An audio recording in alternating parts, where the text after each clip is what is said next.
స్థానంలో మనం కనబడగలుగుదాము. எதற்காக நாம் தேவனை விசுவாசிப்பது? ఎందు నిమిత్తమై మనం దేవుని విశ్వసించడము? எந்த காரியங்களுக்காக நாம் தேவனை விசுவாசிப்பது? ఏ కార్యముల కొరకై మనం దేవుని విశ్వసించవలెను? ஒரு தேவனுடைய பிள்ளையை பொறுத்துதான விஷயத்துல அவனுடைய வாழ்க்கையிலே வருகிறதான அத்தனை காரியங்களுக்கும் ஆண்டவரையே விசுவாசிக்க வேண்டும். ఒక దేవుని బిడ్డను గూర్చినటువంటి విషయంలో చూసినట్లయితే అతని జీవితంలో అతనికి ఎదురవుతున్న అన్ని విషయముల యందు కూడా అతడు ప్రభువుని విశ్వసించాలి. நம்முடைய ரட்சிப்பு விசுவாசத்திலேதான் ஆரம்பமாயிற்று.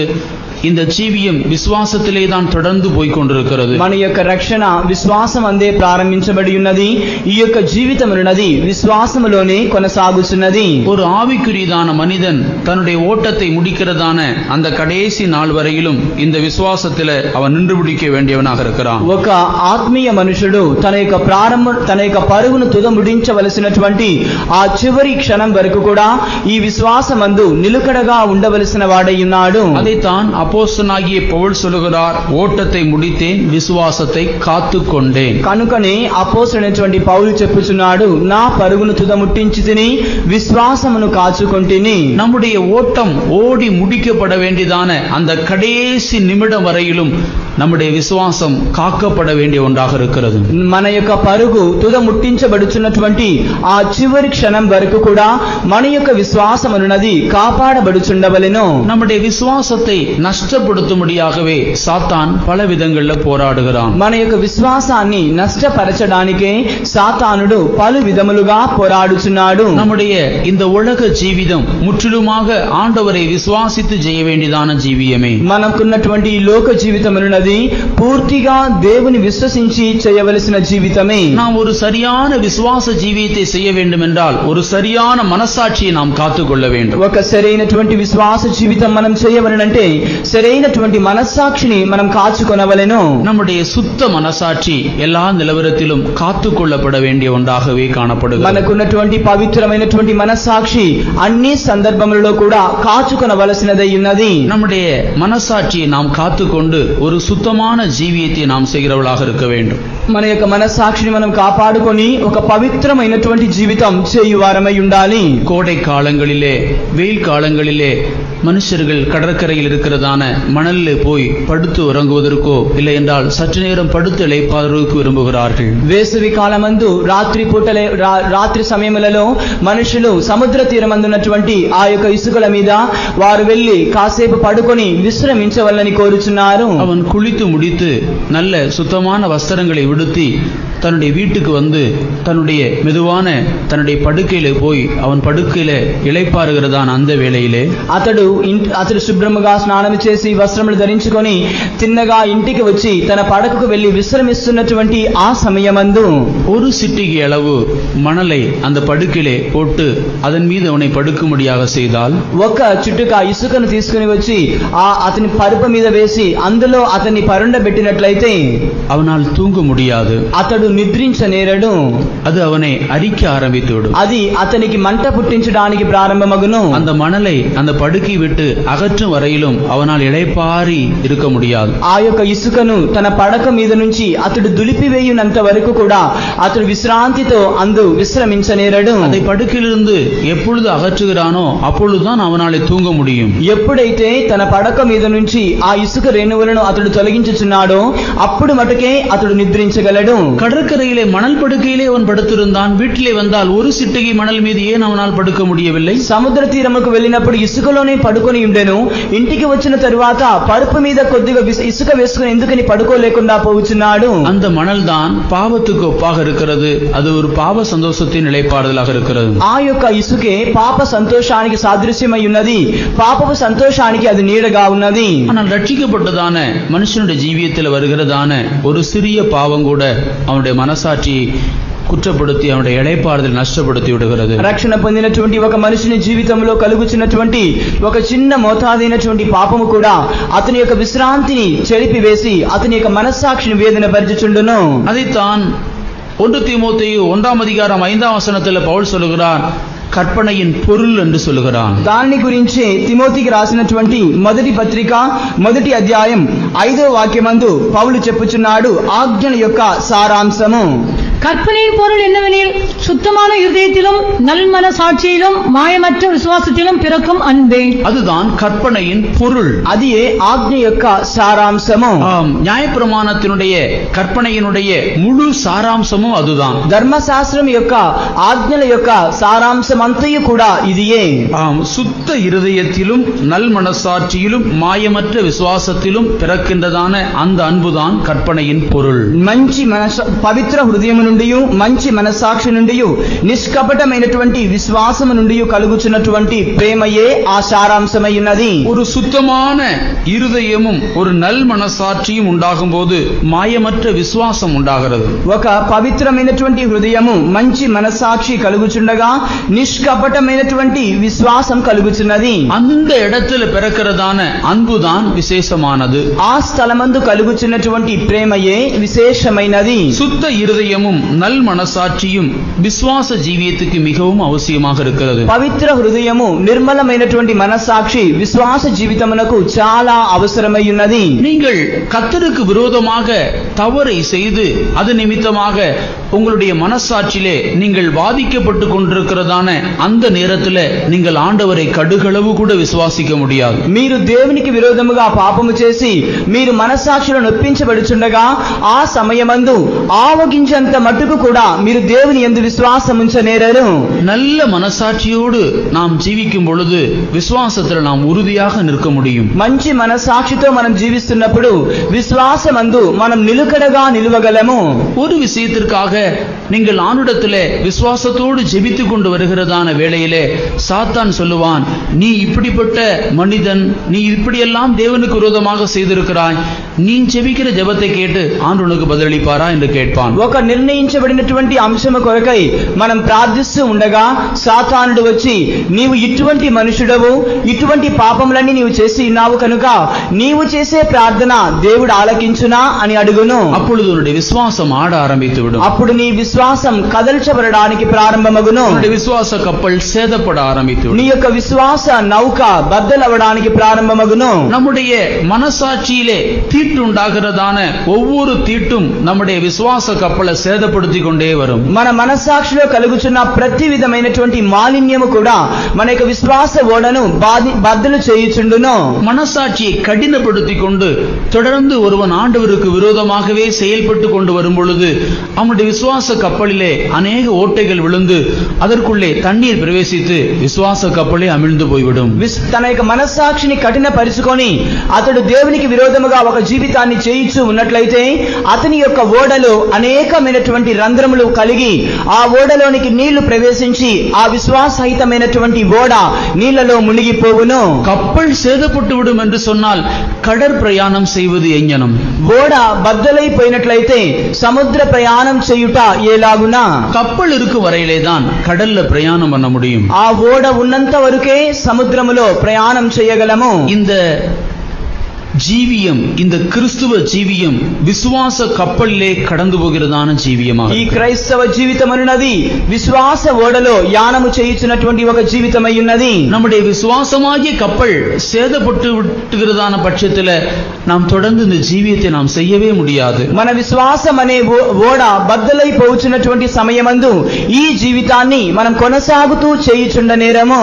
இந்த கப்பல் ஒவ்வொரு நாளும் பராமரிக்கப்பட வேண்டும். ఈ ఓడ అను దినము కూడా పరామర్శించబడుచుండవలెను. ஒவ்வொரு நாளும் தேவ சமூகத்தில் நாம் உட்கார்ந்து ஆராய்ந்து நம்முடைய மனசாட்சியை நாம் சுத்தமாக்கி கொள்ள வேண்டும். ప్రతిరోజు దేవుని యొక్క సన్నిధిలో మనం కూర్చొని పరిశీలించుకొని మన యొక్క మనస్సాక్షిని మనం పవిత్రపరుచుకొని చుండవలెను. சுத்தமான இருதயம், நல் மனசாட்சி என்கிறதான விஷயங்கள் ஒரு கிறிஸ்துவனுக்கு மிகவும் அவசியமான ஒன்று. పవిత్రమైనటువంటి హృదయము, నిర్మలమైనటువంటి మనస్సాక్షి అనునవి ఒక క్రైస్తవునికి చాలా ప్రాముఖ్యమైనవి. உன்னுடைய இருதயத்தை கடினப்படுத்திக் கொண்டு உன்னுடைய மனசாட்சியை நீ கெடுத்து இந்த ஜீவியத்தை செய்கிறதுனால எந்த விதமான பிரயோஜனம் உனக்கு இல்லை. నీ హృదయాన్ని కఠినపరుచుకొని నీ మనస్సాక్షిని చెరిపి వేసుకొని ఈ జీవితాన్ని నీ చేయుచున్నందువలన ఎటువంటి ప్రయోజనము కూడా ఉండనేరదు. ஆண்டவர் ஒவ்வொரு மனிதனுக்கும் நல் மனசாட்சி கொடுத்திருக்கிறார். ప్రభు ప్రతి మనుషునికి కూడా ఒక మంచి మనస్సాక్షిని అనుగ్రహించి ఉన్నారు. ஒருவன் ஒரு தவறு செய்யும் போது அவனுடைய மனசாட்சி உடனே அவனை குற்றப்படுத்த ஆரம்பிக்கும். ఒకడు ఒక తప్పిదం చేయగానే వెంటనే అతని మనస్సాక్షి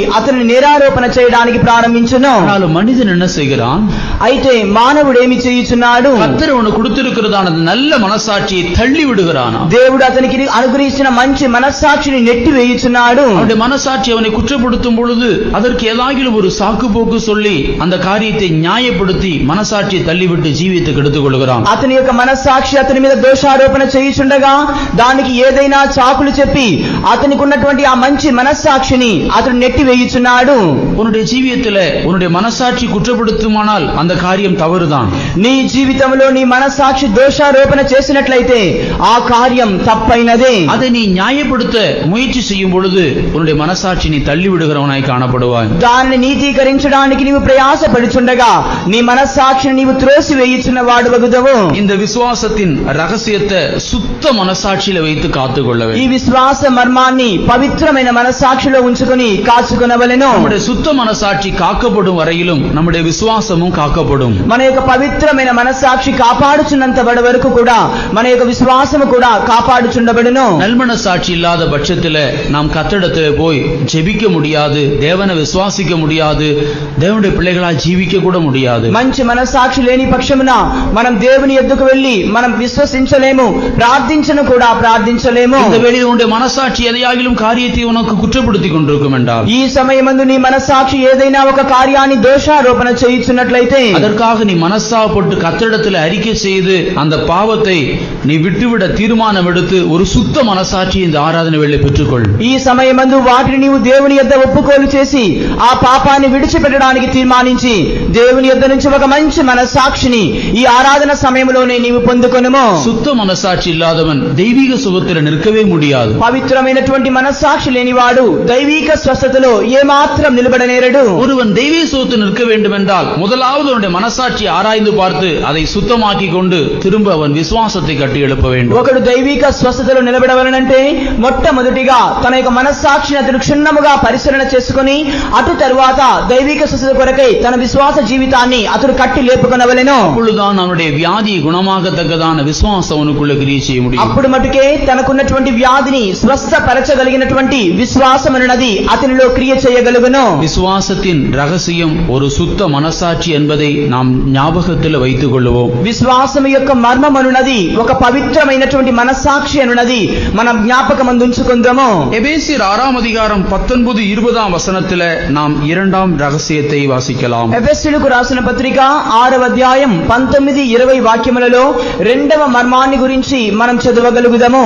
சுவிசேஷத்திற்காக சங்கிலியால் கட்டப்பட்டிருக்கிற ஸ்தானாபதியாகிய நான் அதை பற்றி பேச வேண்டியபடி தைரியமாய் பேசத்தக்கதாக நான் தைரியமாய் என் வாயை திறந்து சுவிசேஷத்தின் ரகசியத்தை அறிவிக்கிறதற்கு வாக்கு எனக்கு கொடுக்கப்படும்படி எனக்காகவும் விண்ணப்பம் பண்ணுங்கள். சுவிசேஷத்தின் ரகசியம், సువార్త మర్మము. இரண்டாவதாக சுவிசேஷம் ஒரு ரகசியமாய் காணப்படுகிறது. రెండవదిగా సువార్త అనున్నది ఒక మర్మమై కనబడుచున్నది. இந்த சுவிசேஷத்தின் ரகசியத்தை அறிவிக்கிறதற்கு வாக்கு என கொடுக்கப்படும்படி எனக்காக விண்ணப்பம் பண்ணுங்கள். రెండవదిగా ఈ సువార్త మర్మాన్ని తెలియచేయడానికి వాక్శక్తి నాకు అనుగ్రహించడానికి కొరకై మీరు నా కొరకై విజ్ఞాపన చేయుడి. இந்த சுவிசேஷம் இன்றைக்கும் உலகத்துல ஒரு ரகசியமான விஷயமாகவே காணப்படுகிறது. ఈ సువార్త నేటి వరకు కూడా ఈ లోకంలో ఒక మర్మమైనటువంటి విషయముగానే కనబడుచున్నది. இந்த சுவிசேஷம் எல்லாருக்கும் வெளிப்படுகிறதில்ல, விளங்குகிறதில்ல, ஏற்றுக்கொள்ள முடிகிறதும் இல்லை. ఈ సువార్త అందరికీ అవగాహన కావడం లేదు, అందరికీ బయలుపరచబడడం లేదు, అందరూ దీనిని అంగీకరించడం కూడా లేదు. சுவிசேஷம் என்கிறதான வார்த்தை ஒவ்வொரு மனிதனுக்கும் மிகவும் முக்கியமான ஒரு வார்த்தை. సువార్త అనే మాట ప్రతి మనుషునికి చాలా ప్రాముఖ్యమైనటువంటి మాట అయ్యున్నది. இந்த சுவிசேஷம் ஒரு மனிதனை ஒரு பெரிய அழிவுக்கு தப்புவிக்கத்தக்கதான பெரிய வல்லமையாக அது காணப்படுகிறது. ఈ సువార్త అనున్నది ఒక మనుషుని ఒక గొప్ప నాశనం నుంచి తప్పించడానికి గల గొప్ప శక్తి అయ్యున్నది. ஆனாலும் இந்த சுவிசேஷத்தை விசுவாசிக்க முடியாத இடத்திலே தான் மனுக்குலம் ஜீவித்துக் கொண்டு வருகிறது. ఆయనను కూడా ఈ యొక్క సువార్తను విశ్వసించలేనటువంటి ఒక స్థితి అందే మానవ కులం అనున్నది జీవించుచున్నది. இந்த சுவிசேஷத்தின் ரகசியத்தை அறிவிப்பதற்கு எனக்கு வாக்கு கொடுக்கப்பட வேண்டும் என்று எனக்காக விண்ணப்பம் பண்ணுங்கள் என்று கேட்கிறார். ఈ సువార్త మర్మాన్ని తెలియజేయడానికి నాకు వాక్శక్తి అనుగ్రహించడానికి కొరకై నా కొరకై విజ్ఞాపన చేయమని కోరుచున్నాడు. இது ஒரு மகிமையான ஒரு நிலைத்திருக்கத்தக்கதான ஒரு மகிமையான அனுபவமாய் காணப்படுகிறது. ఇది నిరంతరం నిలిచి ఉన్నటువంటి ఒక మహిమ కలిగిన అనుభవం అయ్యున్నది. பழைய ஏற்பாட்டு காலத்துல தேவனை பின்பற்றுகிறதான வழிக்கு சுவிசேஷம் என்று பெயர் அல்ல, புதிய ஏற்பாட்டு காலத்தினுடைய கிறிஸ்துவனுடைய தேவனுடைய சத்தியங்களுக்கு தான் சுவிசேஷம் என்று பெயரெடுக்கப்பட்டிருக்கிறது. పాత నిబంధన కాలంలో దేవుని వెంబడిస్తున్నటువంటి ఆ త్రోవకు సువార్త అని పేరు లేదు, కానీ క్రొత్త నిబంధన కాలంలో క్రీస్తుని గూర్చినటువంటి వర్తమానం విని వెంబడిస్తున్న దానికే సువార్త అని పేరు పెట్టబడుచున్నది. ஆகினாலே 2 கொரிந்தியர் 3ஆம் அதிகாரத்திலே பவுல் எழுதும்போது அதை 2 விதமான ஊழியத்துக்கு ஒப்பாக எழுதுகிறான். కనుకనే కొరింథీయులకు రాసినటువంటి 2వ పత్రిక 3వ అధ్యాయమందు పౌలు రాయిచుండగా దాన్ని 3 విధమైన సేవలలో పోల్చి చెప్పుచున్నాడు. அது எழுத்துக்குரியதான ஊழியம், ఆవికురియదాన ஊழிయం. అది అక్షరార్థమైనటువంటి సేవ, రెండవది ఆత్మీయార్థమైనటువంటి సేవ. அது நிலைத்திருக்கிறதான ஊழியம், ஒளிந்து போகக்கூடியதான ஊழியம். ఒకటి నిలిచిచున్నటువంటి సేవ, రెండవది క్షయమైపోయే సేవ. இது மிகுந்த மகிமை உள்ளதான ஊழியம், மற்றொன்று மகிமை குறைந்ததான ஊழியம். ఒకటి మహిమ కలిగినటువంటి సేవ పరిచర్య, మరొకటి మహిమ లేనటువంటిదై ఉన్నది. ஒளிந்து போகிறதான ஊழியம் மகிமை உள்ளதாக இருந்தால் நிலைத்திருப்பது அதிக மகிமை உள்ளதாக இருக்குமே. నశించిపోవచ్చున్నటువంటి సేవ పరిచర్య అన్నది మహిమ కలిగినదై ఉన్నట్లయితే నిలిచిచున్నది అధిక మహిమ కలిగినదై ఉండునే. நாங்கள் இப்படிப்பட்ட நம்பிக்கை உடையவர்களானதால் மிகவும் தாராளமாய் பேசுகிறோம் என்று சொல்லுகிறார். మేము ఇటువంటి నిరీక్షణ కలిగిన వారమై ఉన్నందువలనే చాలా ధారాళముగా మాట్లాడుచున్నామని రాయుచున్నాడు. இந்த சுவிசேஷம் ஒரு ஆவிக்குரியதான சுவிசேஷமாக இருக்கிறது. ఈ సువార్త ఒక ఆత్మీయ సువార్త అయి ఉన్నది. ஒரு మనుషனுடைய நித்திய வாழ்க்கையை நிலைத்திருக்க செய்யத்தக்கதான சுவிசேஷமாக இது காணப்படுகிறது. ఒక మనుషుని యొక్క నిత్య జీవితాన్ని స్థిరపరుస్తున్నటువంటి సువార్తగా ఇది కనబడుచున్నది. ஆண்டவரை பின்பற்றினதான அவருடைய சீசர்கள் அநேக தேசங்களுக்கும் கடந்து போய் இந்த சுவிசேஷத்தை அறிவித்தார்கள். ప్రభువుని వెంబడించినటువంటి ఆయన యొక్క శిష్యులు అనేక దేశములకు వెళ్లి ఈ సువార్తను వారు ప్రకటించి ఉన్నారు. இந்த சுவிசேஷம் முழு உலகத்திலும் பரவி இன்றைக்கும் கிரியை செய்து கொண்டு வருகிறது. ఈ సువార్త ప్రపంచమంతటిలో కూడా వ్యాపించి నేటి వరకు క్రియ చేయుచున్నది. இந்த சுவிசேஷத்தினாலே ஆயிரமான ஜனங்கள் அனுதினமும் இந்த ரட்சிப்பை சுதந்திரித்துக் கொண்டு வருகிறார்கள். ఈ సువార్త ద్వారా వేల కొలది ప్రజలు నేటి వరకు రక్షణను స్వతంత్రించుకొనుచున్నారు. இந்த சுவிசேஷம் எல்லாரும் விளங்கிக் கொள்ளவோ கிரகித்துக் கொள்ளவோ அதை தங்களுடைய ஜீவியமாக்கிக் கொள்ளவோ முடிகிறதில்லை. అందరి యొక్క సువార్తని అర్థం చేసుకోవడానికో గ్రహించుకొనడానికో లేదా తమ యొక్క జీవితముగా వాటిని మార్చుకోవడానికో అందరికీ ఇది వీలు పడడం లేదు. இது பிதாவினாலே அழைக்கப்படுகிறதான சுவிசேஷம். ఇది తండ్రి చేత పిలువబడుచున్నటువంటి సువార్త అయి ఉన్నది. பிதா இந்த சுவிசேஷத்தினாலே ஒரு மனுஷனை என்னிடத்திலே அழைக்காவிட்டால் ஒருவரும் என்னிடத்தில் வர முடியாது என்று இயேசுவே சொன்னார். తండ్రి ఈ సువార్త వలన ఒకరిని పిలువకుండా పోయిన పక్షమున ఎవడు కూడా నా చెంతకు రానేరడని యేసు ప్రభువే సెలవిచ్చి ఉన్నారు. இந்த சுவிசேஷத்தை பிதா ஒருவனுக்கு அறிவிக்க சித்தம் கொள்ளும் போது இந்த சுவிசேஷத்தை யாரை கொண்டாகிலும் அறிவித்து அவனுக்கு இந்த ரட்சிப்புக்குள் அவனை கொண்டு வருகிறார். ఈ యొక్క సువార్తను ఒక మనుషునికి ప్రకటించడానికి దేవుడు చిత్తగించినప్పుడు ఎవరి ద్వారానైనా సరే దేవుడు ఈ సత్సువార్తను అతనికి ప్రకటించి అతని రక్షణలోనికి తీసుకుని వచ్చును. மற்றொரு விதத்துல இந்த சுவிசேஷம் முழு உலகத்திலும் பிரசங்கிக்கப்படும் பொழுதுதான் இந்த உலகத்துக்கு முடிவு வரும் என்று வேதம் சொல்லி இருக்கிறது. మరొక భాగమున సర్వ ప్రపంచానికి ఈ సువార్త ప్రకటించబడిన తరువాతనే ఈ ప్రపంచానికి నాశనం వచ్చునని దేవుని యొక్క వాక్యం చెప్పబడుచున్నది. இந்த சுவிசேஷத்துல காணப்படுகிறதான ரகசியத்தை ஆண்டவர் நமக்கு வெளிப்படுத்தி கொடுத்தபடினாலே இன்றைக்கு இந்த ஆராதனையை நாம் கடந்து வந்திருக்கிறோம். ఈ సువార్తలో ఉన్నటువంటి మర్మాన్ని దేవుడు మనకు బయలుపరిచి ఉన్నందువలనే నేడు మనం ఈ ఆరాధనకు వచ్చి ఉన్నాము. இந்த சுவிசேஷத்தினுடைய மைய பொருள் கிறிஸ்துவே. ఈ సువార్త యొక్క కేంద్ర వస్తువు క్రీస్తువే. இந்த சுவிசேஷம் கிறிஸ்துவில் இருந்துதான் ஆரம்பமாகிறது. ఈ సువార్త అన్నది క్రీస్తు నుంచే ప్రారంభమగుచున్నది.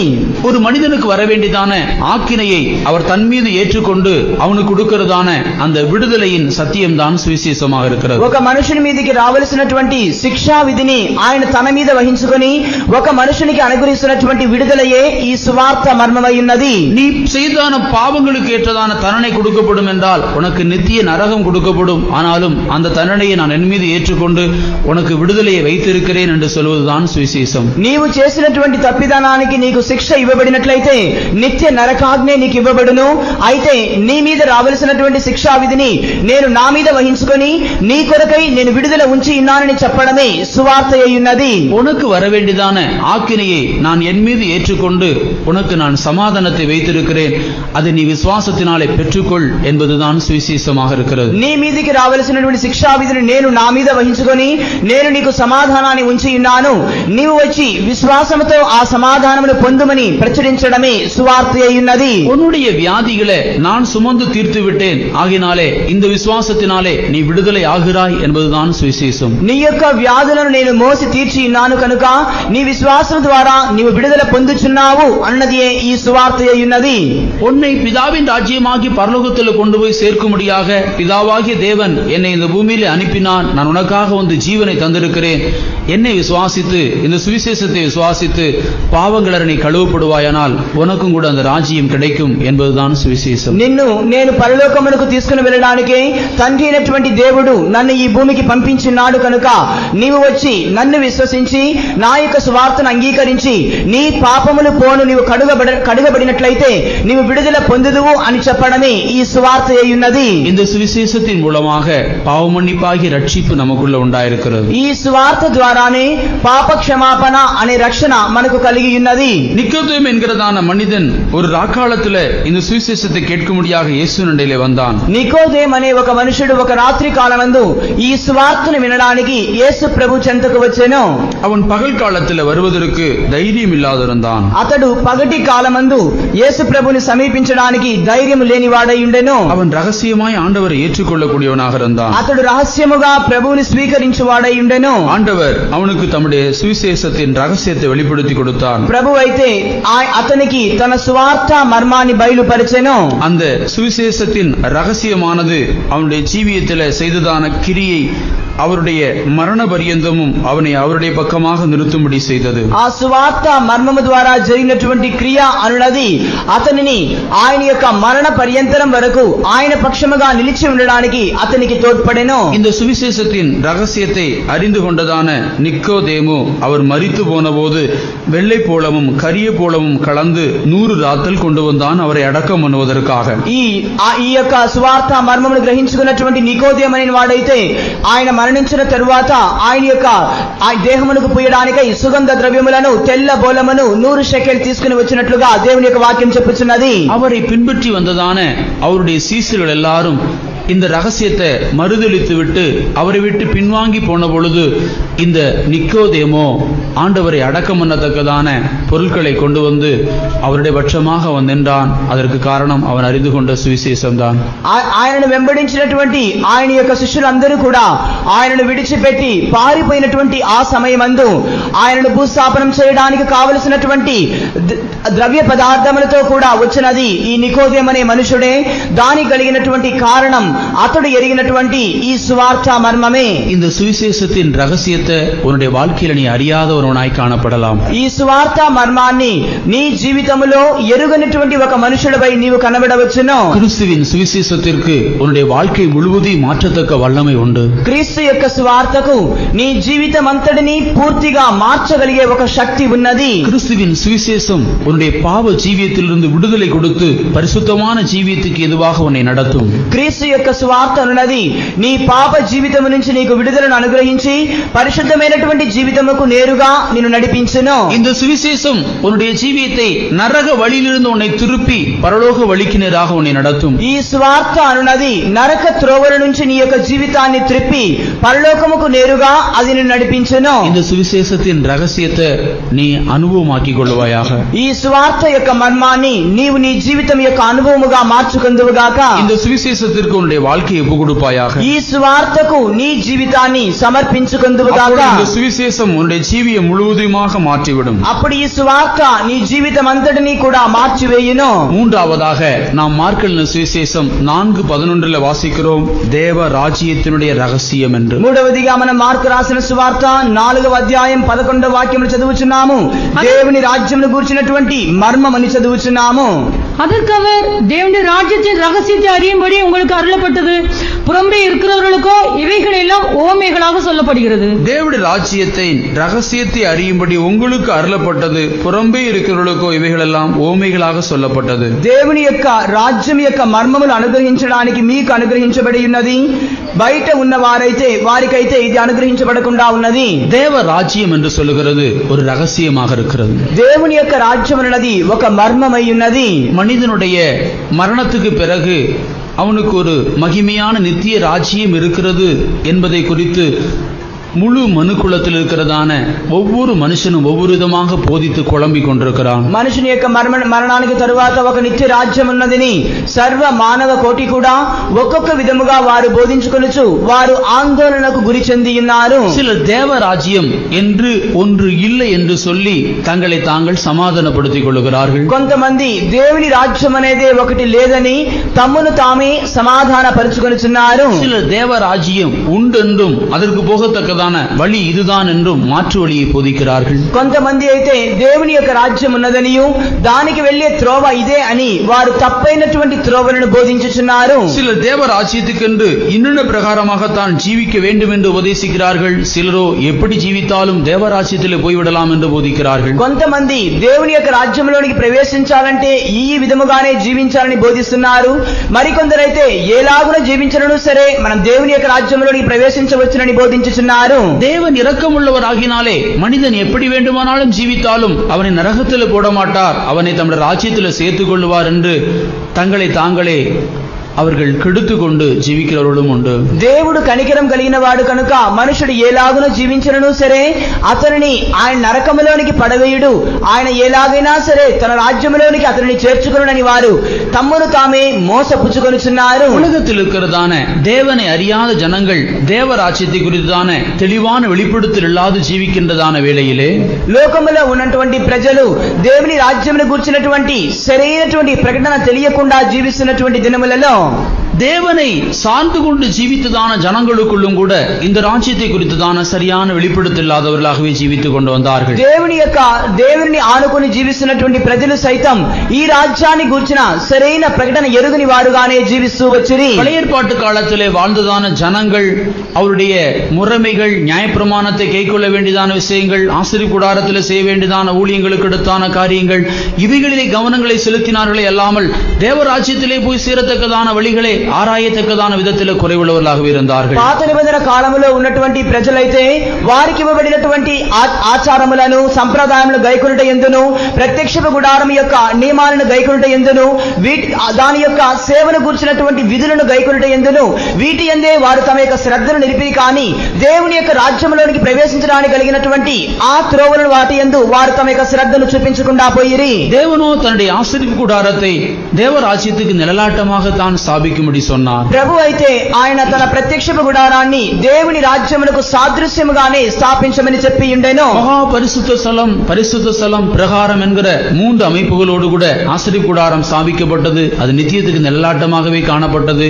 ஆனாலும் அதிலே போய் தொழுது கொண்டவர்களோ அதை அறியாதவர்களாக இருந்தார்கள். అతి పరిశుద్ధ స్థలము ప్రాకారం అని 3 భాగములుగా ప్రత్యక్షపు గుడారములను నిర్మించబడి ఉండెను. అది దేవుని యొక్క నిత్య నివాస స్థలములకు సాదృశ్యముగా నిర్మించబడి ఉన్నది.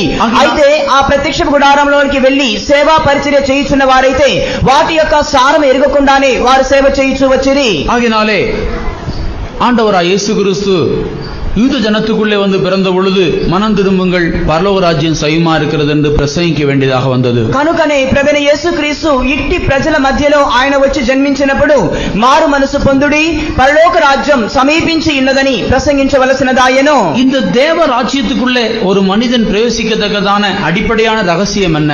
ఈ దేవుని యొక్క రాజ్యంలోనికి ఒక మనుషుడు ప్రవేశించడానికి కలిగినటువంటి ఆధారమైనటువంటి సత్యములేమిటి?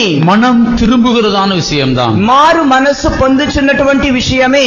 ஒருவனுடைய மனம் தேவனுடைய பட்சமாக திரும்பும் என்றால் அவனை தேவராஜ்யம் அங்கீகரிக்கும். ఒకని యొక్క మనస్సు దేవుని వైపుగా తిరిగినట్లయితే దేవుని యొక్క రాజ్యం అతనిని అంగీకరించును. ஒருவனுடைய மனம் பாவத்தை விட்டுவிட்டு பரிசுத்தத்துக்கு நேராக திரும்பும் என்றால் அவனை தேவராஜ்யம் அங்கீகரிக்கும். ఒకని యొక్క మనస్సు పాపాన్ని విడిచిపెట్టి దేవుని రాజ్యముకు నేరుగా తిరిగినట్లయితే పరలోక రాజ్యం అతనిని అంగీకరించును. ஒருவன் இருளை விட்டுவிட்டு ஒளிக்கு திரும்பி வருவான் என்று சொன்னால் அவன் தேவராஜ்யத்துக்குரியவனாய் மாற்றப்படலாம். ఒకడు చీకటిని విడిచిపెట్టి వెలుగు యొద్దకు సమీపించినట్లయితే అతడు దేవుని యొక్క రాజ్యమునకు సంబంధించిన వాడై మారవచ్చును. அவன் இருக்கிறதான அந்த நிலவரத்திலிருந்து தேவனை விசுவாசித்து அவன் முற்றிலுமாக திரும்ப வேண்டும். అతడున్నటువంటి ఆ స్థితి యందు దేవుని యందు పూర్తిగా విశ్వసించి పూర్తిగా దేవుని వైపుగా తిరగవలెను. அவன் இருக்கிறதான அந்த இடத்தை விட்டு முழுவதுமாக அவன் தேவனுடைய பட்சமாக திரும்பி வருவதுதான் பரலோக ராஜ்யத்தில் போகிறதான మార్గமாக இருக்கிறது. అతడున్నటువంటి ఆ స్థితి నుంచి పూర్తిగా దేవుని వైపు తిరిగి దేవుని యొద్దకు రావడమే పరలోక రాజ్యంలోనికి ప్రవేశించే మార్గమై ఉన్నది. இந்த தேவ ராஜ்யத்தின் ரகசியத்தை தேவன் நமக்கு வெளிப்படுத்தி இருப்பது நாம் அடைந்த பாக்கியமாக இருக்கிறது. ఈ దేవుని రాజ్యమును గూర్చినటువంటి మర్మాన్ని దేవుడు మనకు బయలుపరిచి ఉన్నది మనం పొంది ఉన్నటువంటి ధన్యత అయి ఉన్నది. அதைத்தான் 1 கொரிந்தியர் 2ஆம் அதிகாரம் 9-10 వచనங்களிலே అపోస్తలుడైన పౌలు எழுதுகிறான். కనుకనే దానిని గురించి కొరింథీయులకు రాసినటువంటి మొదటి పత్రిక 2వ అధ్యాయం 9-10 వాక్యములలో అపోస్తలుడైనటువంటి పౌలు ఈ విధముగా వ్రాయుచున్నాడు. எழுதியிருக்கிறபடி தேவன் தம்மில் அன்பு கூறுவர்களுக்கு ஆயத்தம் பண்ணினவைகளை கண் காணவும் இல்லை, காது கேட்கவும் இல்லை, அவைகள் மனுஷனுடைய இருதயத்தில் தோன்றவும் இல்லை. நமக்கோ தேவன் அவைகளை தமது ஆவியினாலே வெளிப்படுத்தினார்.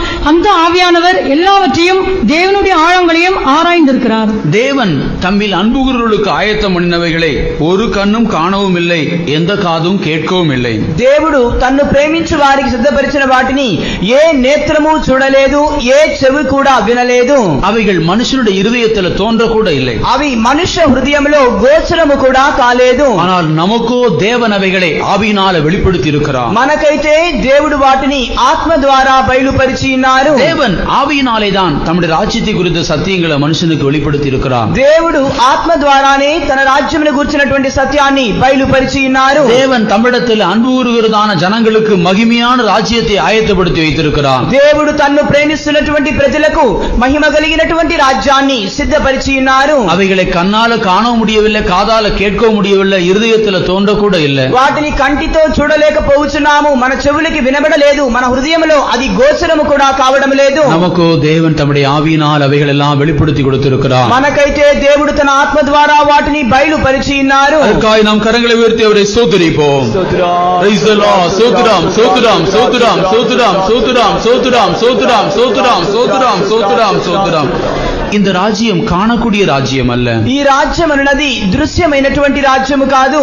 இது కண்களினாலே కానవో కాదుகளினாலே కేட்கவோ కూడియதான రాజ్యం அல்ல. ఇది నేత్రములతో దర్శించే రాజ్యమైనను చెవుల ద్వారా దాని గురించి వినుచున్నటువంటి రాజ్యమైనను కాదు. இது ఆవియినాலே దర్శించి நடக்க வேண்டியதான రాజ్యం. ఇది ఆత్మ చేత దర్శించి నడవవలసిన రాజ్యమై ఉన్నది. இந்த மகிமையான ராஜ்யத்தை கர்த்தர் நமக்காக வெளிப்படுத்தி கொடுத்திருக்கிறார். ఈ మహిమ కలిగినటువంటి రాజ్యాన్ని మన కొరకై దేవుడు బయలుపరిచి ఉన్నారు. தேவ ராஜ்யத்தின் மகத்துவமான காரியங்களை ஆண்டவர் நமக்கு வெளிப்படுத்தி இருக்கிறார். దేవుని రాజ్యం యొక్క మహత్తరమైన కార్యములను ప్రభు మనకు బయలుపరిచి ఉన్నారు. தேவ ராஜ்யம் எப்படி எப்பொழுது ஸ்தாபிக்கப்படும் என்பதை கர்த்தர் நமக்கு வெளிப்படுத்தி இருக்கிறார். దేవుని యొక్క రాజ్యం ఎప్పుడు ఎలాగున స్థాపించబడునో దేవుడు మనకు తేటగా బయలుపరిచి ఉన్నారు. தேவ ராஜ்யத்தில் இருக்கிறதான மாறுபட்டதான வாசஸ்தலங்களை குறித்து கர்த்தர் நமக்கு வெளிப்படுத்தி கொடுத்திருக்கிறார். దేవుని యొక్క రాజ్యములో ఉన్నటువంటి భిన్నమైన నివాస స్థలాలను గురించి దేవుడు మనకు బయలుపరిచి ఉన్నారు. இந்த ராஜ்யத்தினுடைய ரகசியத்தை பூமியில் இருக்கிற எல்லா மனுஷனுக்கும் ஆண்டு வெளிப்படுத்தி கொடுக்கவில்லை, அவரால் தெரிந்து கொள்ளப்பட்டவர்களுக்கு தான் வெளிப்படுத்தி கொடுத்திருக்கிறார். ఈ రాజ్యం యొక్క మర్మాన్ని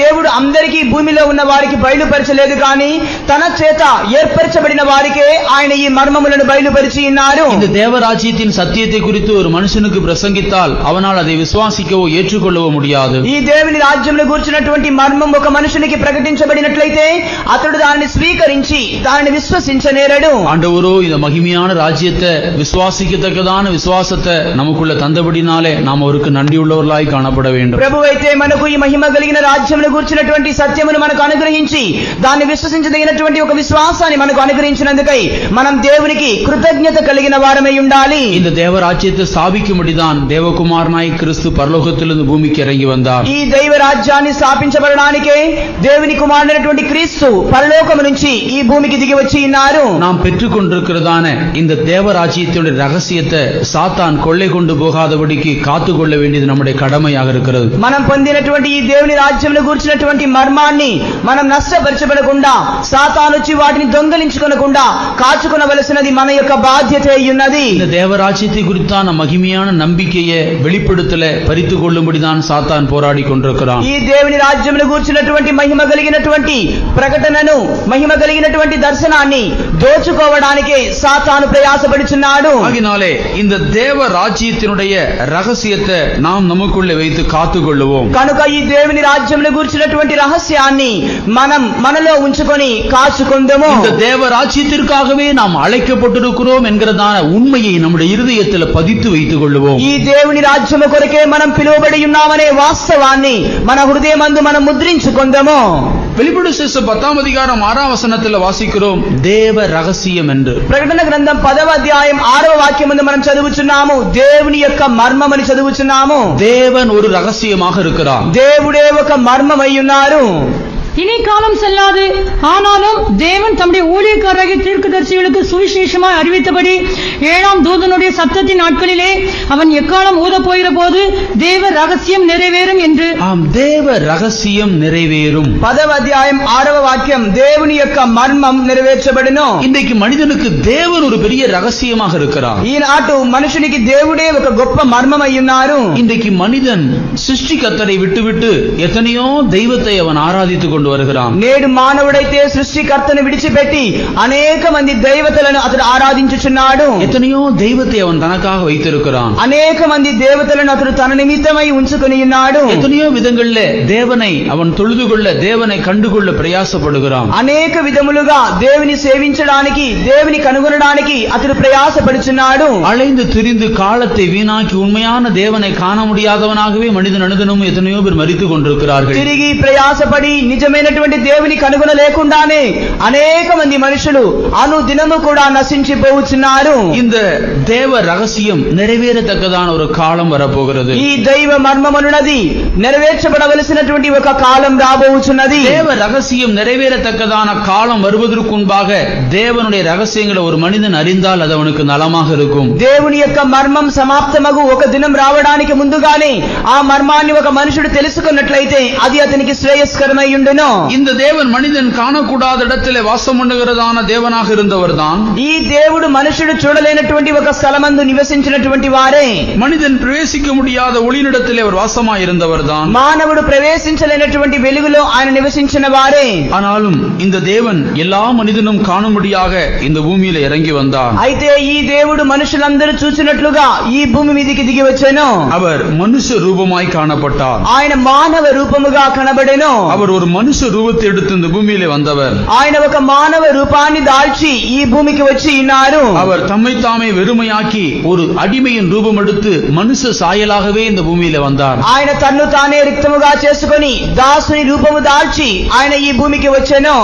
மனுஷ ரூபத்துல இந்த பூமியில ஜீவித்ததான தேவன் தான் நம்முடைய இயேசு. మానవ రూపము దాల్చి ఈ భూమిలో జీవించినటువంటి దేవుడే మన యొక్క యేసు.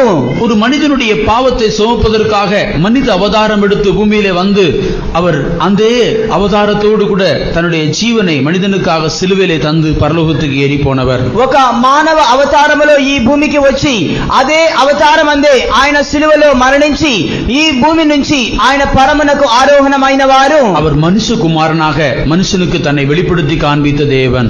ఆయన మనుష్య కుమారుడుగా మనుషులకు తన్ను బయలుపరిచినటువంటి దేవుడు. தங்களுக்காக ஜீவனை தந்ததான இந்த தேவனை ஒரு மனிதன் அறிந்து கொள்ள வேண்டியது அவசியமாக இருக்கிறது. తమ కొరకై ప్రాణం పెట్టినటువంటి ఈ దేవుని తెలుసుకోవడం ఒక మనుషునికి అవసరమై ఉన్నది.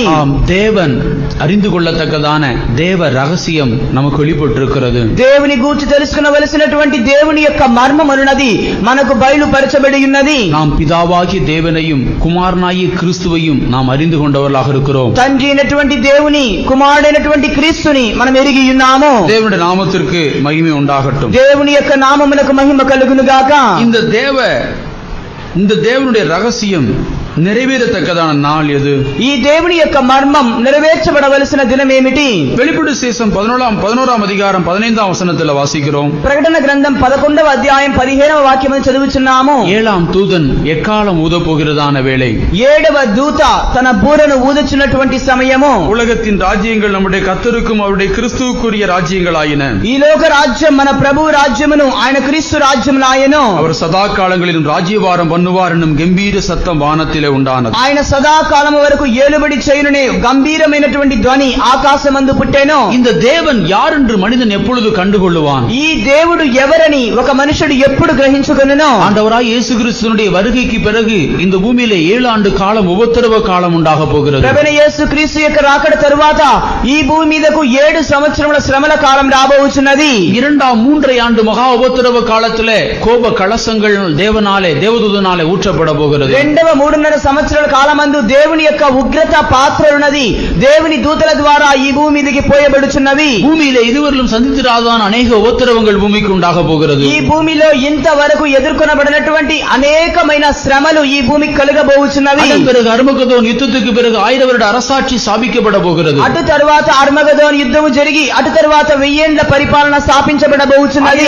அரசாட்சியின் காலத்திலே உலக ராஜ்யங்கள் கர்த்தருக்கும் அவருடைய கிறிஸ்துவுக்கும் உரிய ராஜ்யங்களாய் மாறப்போகிறது. అటు తరువాత ఈ లోక రాజ్యములన్నీ దేవునివి ఆయన కుమారుడైనటువంటి క్రీస్తు రాజ్యములుగా మారబోచున్నవి. அன்று முதற்கொண்டு அவர் சதா காலங்களிலும் ராஜ்யபாரம் பண்ணுவார். ఆ దినం మొదలుకొని ఆయన సదాకాలముగా రాజ్యభారం చేయును என்ற கம்பீர சத்தம் வானத்திலே உண்டாகும். అనే గొప్ప స్వరం ఆకాశమందు కలిగెను. 1000 வருஷ அரசாட்சி காலத்திலே உண்டாகிறதான ராஜ்யம் தான் தேவ ராஜ்யம். 1000 ఏండ్ల సంవత్సరాల కాలమందు కలుగుచున్నటువంటి రాజ్యమే దేవుని యొక్క రాజ్యమై ఉన్నది. அது தேவ ரகசியமாக இருக்கிறது. అది దేవుని యొక్క మర్మమై ఉన్నది. அந்த ராஜ்ய காலத்திலே தான் மனிதன் தேவன் என்கிறவர் யார் என்று கண்டுகொள்ளுவான். ఆ రాజ్య కాలమందే మానవుడు దేవుడంటే ఎవరో కనుగొనును. அன்றைக்கு தான் அவன் தேவனுடைய வல்லமையை கண்டுகொள்ளுவான். ఆ దినమందే దేవుని యొక్క ప్రభావాన్ని అతడు తెలుసుకొనును. அன்றைக்கு தான் அவன் தேவனுடைய அதிகாரத்தை கண்டுகொள்ளுவான். ఆ దినమందే దేవుని యొక్క అధికారం ఏమిటో అతడు తెలుసుకొనగలడు. அன்றைக்கு மனுஷன் தேவனுடைய ஆளுகையை விளங்கிக் கொள்ளுவான். ఆ దినమందు మానవుడు దేవుని యొక్క ఏలుబడిని తెలుసుకొనును. அன்றைக்கு தேவ ரகசியம் நிறைவேறும். ఆ దినమందు దేవుని యొక్క మర్మం నెరవేర్చబడును. தேவன் அன்றைக்கு வல்லமை உள்ளவராக பிரகாசிக்கிறதான சூரியனை போல காணப்படும். ఆ దినమందు దేవుడు ప్రభావముతో ప్రకాశిస్తున్నటువంటి సూర్యుడుగాను శక్తివంతుడుగాను కనబడును. யெசாயா 11:9 வாசிக்கும் போது என் பரிசுத்த பர்வதமெங்கும் தீங்கு செய்வாரில்லை. యెషయా ప్రవచన గ్రంథం 11వ అధ్యాయం 9వ వాక్యం చదువుచుండగా నా పరిశుద్ధ పర్వతం మీద హాని చేయువారెవరూ లేరు, கேடு செய்வாரும் இல்லை. కీడు చేయువారును లేరు. சமுத்திரம் ஜலத்தினால் நிறைந்திருக்கிறது போல பூமி கர்த்தரை அறிகிற அறிவினால் நிறைந்திருக்கும். సముద్రం జలములతో నిండి ఉన్నట్లుగా ఈ భూమి యెహోవాను గూర్చిన జ్ఞానముతో నిండి ఉండును. 1000 வருட அரசாட்சி காலத்திலே தான் பூமி கர்த்தரை அறிகிறதான அறிவிலே முழுவதுமாக நிறைந்திருக்கும். 1000 ఏండ్ల పరిపాలన సంవత్సర కాలమందే ఈ భూమి ఉన్నది దేవుని గూర్చినటువంటి జ్ఞానమందు పూర్తిగా నిండి ఉండును. அதுவே தேவ ரகசியம் நிறைவேறத்தக்கதான காலமாக இருக்கிறது. అది ఏ దేవుని యొక్క మర్మం నెరవేర్చబడవలసిన సమయమై ఉన్నది. இந்த தேவன் அநேகருக்கு ஒரு ரகசியமாய் காணப்படுகிறார். ఈ దేవుడైతే అనేకులకు ఒక మర్మముగానే కనబడుచున్నారు. இந்த தேவனை குறித்துதான மனிதன் அன்றைக்கு தான் முழு அளவில் அவரை குறித்து அறிந்து கொள்ள முடியும். ఈ దేవుని గూర్చి ఒక మనుషుడు ఆ దినమందే పూర్తి స్థాయికి తెలుసుకొనగలడు. அந்த தேவன் அன்றைக்கு யார் என்று மனிதன் கண்டுகொள்ளுவான். ఆ దేవుడు ఎవరో ఆ దినమందు మనుషుడు తెలుసుకొనును. அன்றைக்கு தேவன் அதிசயமான விதத்தில் அவர் கிரியை செய்யக்கூடியவராக இருப்பார். ఆ దినమందు దేవుడు ఆశ్చర్యమైన రీతిలో క్రియ చేయువారై ఉండును. சேனைகளின் கர்த்தர் என்னும் நாமம் உள்ளதான அந்த தேவனை அன்றைக்கு அவர்கள் அறிந்து கொள்வார். సైన్యములకు అధిపతియగు ప్రభు అనే పేరిట ఆ దినమందు వారు ఆ దేవుని తెలుసుకొందురు. இந்த தேவன் ஒரு ரகசியமாக இருக்கிறார். ఈ దేవుడు ఒక మర్మమై ఉన్నారు. இந்த தேவனுடைய ரகசியங்களை அறிந்து கொள்ளத்தக்கதான அறிவை கர்த்தர் நமக்கு கொடுத்ததற்காக நாம் நன்றியுள்ளவர்களாக இருக்க ఈ வேண்டும். దేవుని గూర్చినటువంటి మర్మములు తెలుసుకొనడానికి దేవుడు మనకి ఇచ్చినటువంటి కృప కొరకై మనం దేవునికి కృతజ్ఞత కలిగిన వారమై ఉండాలి. 5వதாக வாசிக்கிறோம், கிறிஸ்து ஒரு ரகசியமாக இருக்கிறார். 5వదిగా చదువుచున్నాము, క్రీస్తు ఒక మర్మమై ఉన్నారు. ஆண்டவராய் இயேசு கிறிஸ்து அநேகருக்கு புலப்படாத, அநேகர் விளங்கிக் கொள்ள முடியாத ஒரு ரகசியமாக இருக்கிறார். ప్రభువైన యేసు క్రీస్తు అనేక మందికి అర్థం కానటువంటి, అనేక మంది అవగాహన చేసుకోలేనటువంటి ఒక మర్మముగానే కనబడుచున్నారు. எபேசியர் 3ஆம் அதிகாரத்தில் அதை நாம் வாசிக்கிறோம். ఎఫెసీయులకు రాసిన పత్రిక 3వ అధ్యాయములో మనం దాని గురించి చదువుచున్నాము. 4, 5, 6 வசனங்கள். 4, 5, 6 వాక్యం చదివేదము. இதை குறித்து நான் முன்னமே சுருக்கமாக எழுதியிருக்கிறேன். அதை நீங்கள் வாசிக்கையில் கிறிஸ்துவின் ரகசியத்தை குறித்து எனக்கு உண்டாயிருக்கிற அறிவை அறிந்து கொள்ளலாம். இந்த ரகசியம் இப்பொழுது அவருடைய பசுத்த அப்போஸ்தலருக்கும் தீர்க்கதரிசிகளுக்கும் ஆவியானவராலே வெளிப்படுத்தப்பட்டிருக்கிறது போல முற்காலங்களில் மனுபுத்திரருக்கு அறிவிக்கப்படவில்லை. கிறிஸ்துவை குறித்துதான ரகசியம் இப்பொழுது வெளியரங்கமாக்கப்பட்டிருக்கிறது. క్రీస్తుని గూర్చినటువంటి మర్మం ఇప్పుడు బయలుపరచబడి ఉన్నది.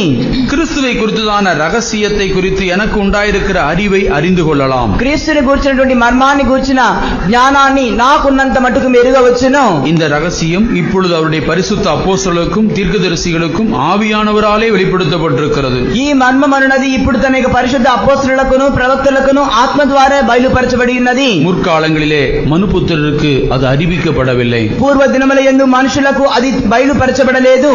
கிறிஸ்து ஒரு ரகசியமாக இருக்கிறார். క్రీస్తు ఒక రహస్యమై ఉన్నారు. கிறிஸ்துவை குறித்து பழைய ஏற்பாட்டு காலத்தில் வாழ்ந்துதான் அநேக தீர்க்கதரிசிகள் தீர்க்க தரிசனம் சொல்லி வைத்தார்கள்.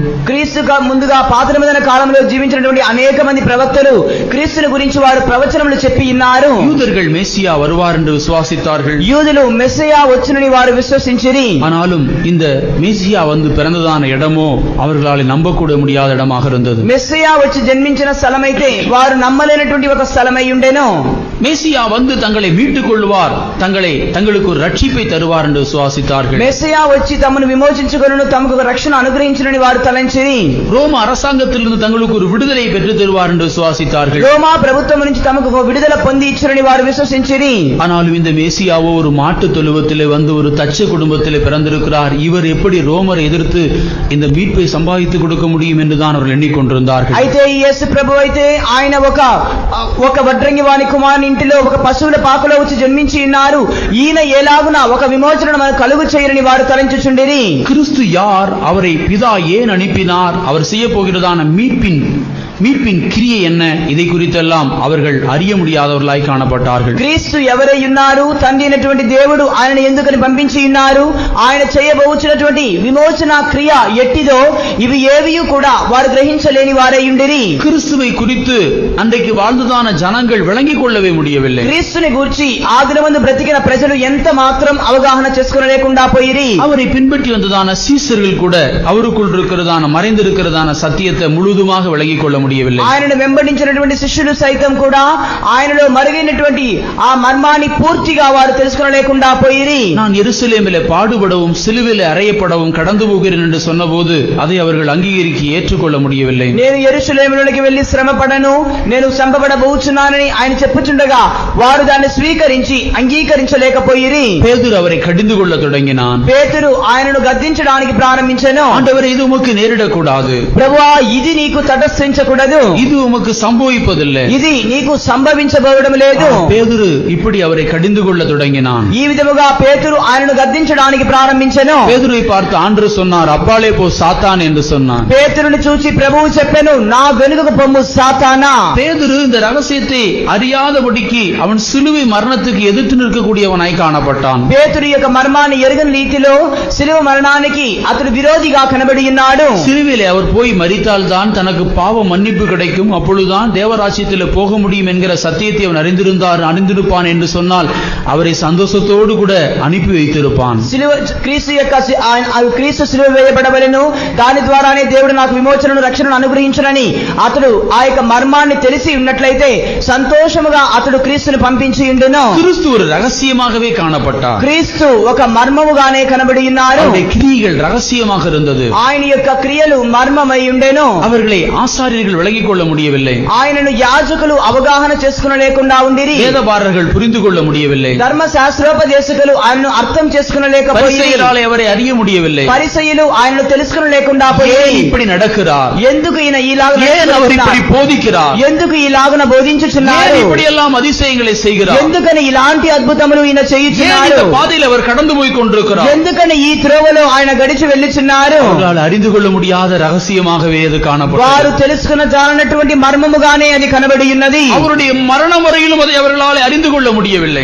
ఆయన యొక్క మరణం వరకు కూడా వారు దానిని తెలుసుకునలేకుండానే இந்த పోయి ரகசியம் இப்பொழுதுதான் வெளிப்பட்டிருக்கிறது என்று சொல்லி அப்போஸ்தலனாகிய பவுல் எபேசியருக்கு எழுதுகிறார். ఈ మర్మం ఇప్పుడే బయలుపరచబడి ఉన్నదని అపోస్తలుడైనటువంటి పౌలు ఎఫెసీయులకు పత్రిక రాయుచుండగా వ్రాయుచున్నాడు. நம்முடைய பரிசுத்த அப்போஸ்தலர்களுக்கும் தீர்க்கதரிசிகளுக்கும் அது இப்பொழுதுதான் வெளிப்படுத்தப்படுகிறது. ఆయన యొక్క పరిశుద్ధమైనటువంటి అపోస్తలులకు ప్రవక్తలకు ఇప్పుడే అది బయలుపరచబడి ఉన్నది. முற்காலங்களில் அது அறிவிக்கவே படவில்லை. పూర్వ కాలములలో ఇది బయలుపరచబడలేదు. கிறிஸ்து ஒரு ரகசியமாக இருக்கிறார். క్రీస్తు ఒక మర్మమై ఉన్నారు. இந்த ஆண்டவராய் இயேசு கிறிஸ்து இன்றைக்கு மனிதன் அறிய முடியாதவனாக இருக்கிறார். ఈ ప్రభువైన యేసు క్రీస్తు నేడు మానవుడు గ్రహించలేని వాడై ఉన్నాడు. முழு மனுக்குலத்தின் பாவத்தையும் சுமந்து தீர்த்தவராய் இந்த பூமியிலே கடந்து வந்ததான இயேசு கிறிஸ்துவை மனிதன் அறிய முடியாத நிலவரத்தில் காணப்படுகிறான். సర్వ మానవుల యొక్క పాపమును మోసి తీర్చినటువంటి యేసు ప్రభుని సరైన రీతిలో ఎరుగని స్థితిలో నేడు మానవులు కనబడుచున్నారు. அவனுக்காக ஜீவனை கொடுத்ததான அந்த மெய் ரட்சகராகிய கிறிஸ்துவை மனிதன் அறிந்து கொள்ள முடியாத இடத்தில் காணப்படுகிறான். ఆయనకు అతని కొరకై ప్రాణం పెట్టినటువంటి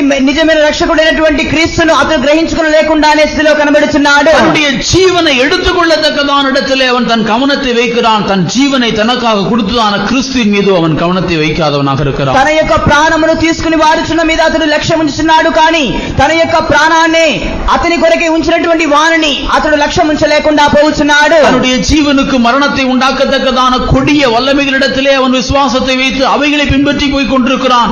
தனக்காக ஜீவனை கொடுத்ததான இயேசுவோ அவனுடைய கண்களுக்கு மறைக்கப்பட்டவனாகவே இருக்கிறான். తన యొక్క జీవానికి మరణాన్ని కలుగు చేయించినటువంటి దుష్ట శక్తులను అతడు లోబడి వాటికి భయపడి వెలుచున్నాడే, కానీ తన కొరకై ప్రాణం పెట్టినటువంటి క్రీస్తును అతడు విశ్వసించలేకుండానే పోవుచున్నాడు. இந்த ரகசியத்தை தேவன் தம்முடைய ஆவியினால் நமக்கு வெளிப்படுத்தி கொடுத்தார். ఈ మర్మాన్ని అయితే దేవుడు తన యొక్క ఆత్మ ద్వారా మనకు బయలుపరిచి ఉన్నారు. கிறிஸ்துவை நாம் எப்படி ஏற்றுக்கொண்டோம்? ఈ క్రీస్తుని మనం ఎలాగున స్వీకరించి அவர் ఉన్నాము? எப்படி நம்முடைய உள்ளத்துக்குள்ளே வந்தார்? ఆయన ఎలాగున మన అంతరంగంలోనికి அவரை நாம் ప్రవేశించెను? எப்படி விசுவாசிக்க முடிந்தது? ఆయనను మనం ఎలాగున విశ్వసించగలిగితిమి? இந்த ரகசியத்தை நாம் எப்படி அறிந்து கொண்டோம்? ఈ మర్మాన్ని మనం ఎలాగున తెలుసుకుంటిమి? ஆவியானவர் இவைகளை நமக்கு வெளிப்படுத்தினார். ఆత్మైన వారు వీటిని మనకు బయలుపరిచి ఉన్నారు. நம்முடைய பரிசுத்த அப்போஸ்தலனாலும் தீர்க்கதரிசிகளால் அதை வெளிப்படுத்தினார். తన పరిశుద్ధ అపోస్తలుల ద్వారాను ప్రవక్తల ద్వారాను దీనిని బయలుపరిచి இந்த ఉన్నారు. ரகசியத்தை விசுவாசிக்கத்தக்கதான விசுவாசத்தை கர்த்தர் நம்முடைய இருதயத்தில் தந்தார். ఈ మర్మాన్ని విశ్వసింపదగినటువంటి విశ్వాసాన్ని దేవుడు మనకు అనుగ్రహించి ఉన్నారు. கிறிஸ்து ஒரு பெரிய ரகசியமாக இருக்கிறார். క్రీస్తు ఒక గొప్ప మర్మమై ఉన్నారు.